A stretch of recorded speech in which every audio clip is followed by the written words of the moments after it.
So overhook is when I hook his arm by going over the top of his arm. So I'm going to trap his arm in my armpit, deep in my armpit, by putting my arm over the top and through the middle. So it's like this. Good overhook position. I want to have my leg in between his legs. And I'm throwing my hip in and I drive it into him like this. I keep my leg in between his legs. I want to have my elbow down. That's very important. So I'm pinching my elbow to my side, which is keeping his elbow trapped, which takes the power away from his overhook. Also, my hand is close to my body.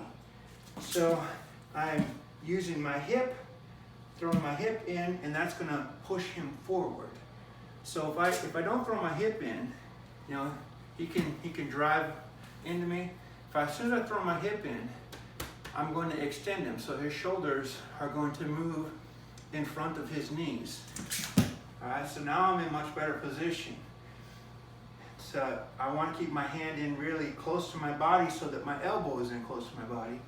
I get head position here and I'll drive. I'm driving, and as I'm driving, I'm keeping my foot close to his knees. Now, I don't have to worry too much. I do have to worry. But he's going to take a look at this leg here because it's in between his legs. Right? And that might be attractive to him. So that's why I need to make sure I have head position. So he's going to be pushing into me. All right? And I need to make sure that I have head position so my head is going to help me protect this leg right here. So he's going to go after this leg. All right?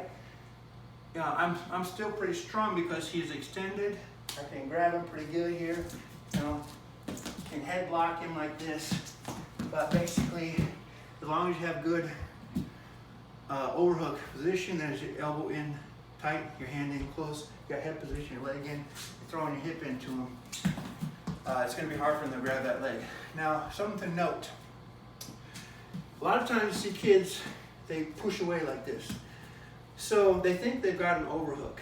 The opponent has a strong underhook and they're jacking the elbow up hard. And what they do is they use their hand on the underhook side to push away. Well, you don't have any power that way. Also, you might get called for stalling. So if you're wrestling like this, you're trying to push him away, the referee's going to say, hey, you're going to start wrestling, you're going to stall. So just make sure you got your elbow down. Don't try to use your hand to push him away. Keep your hand in here like this. Use your hip to push him away, not your hand. That's good overhook position.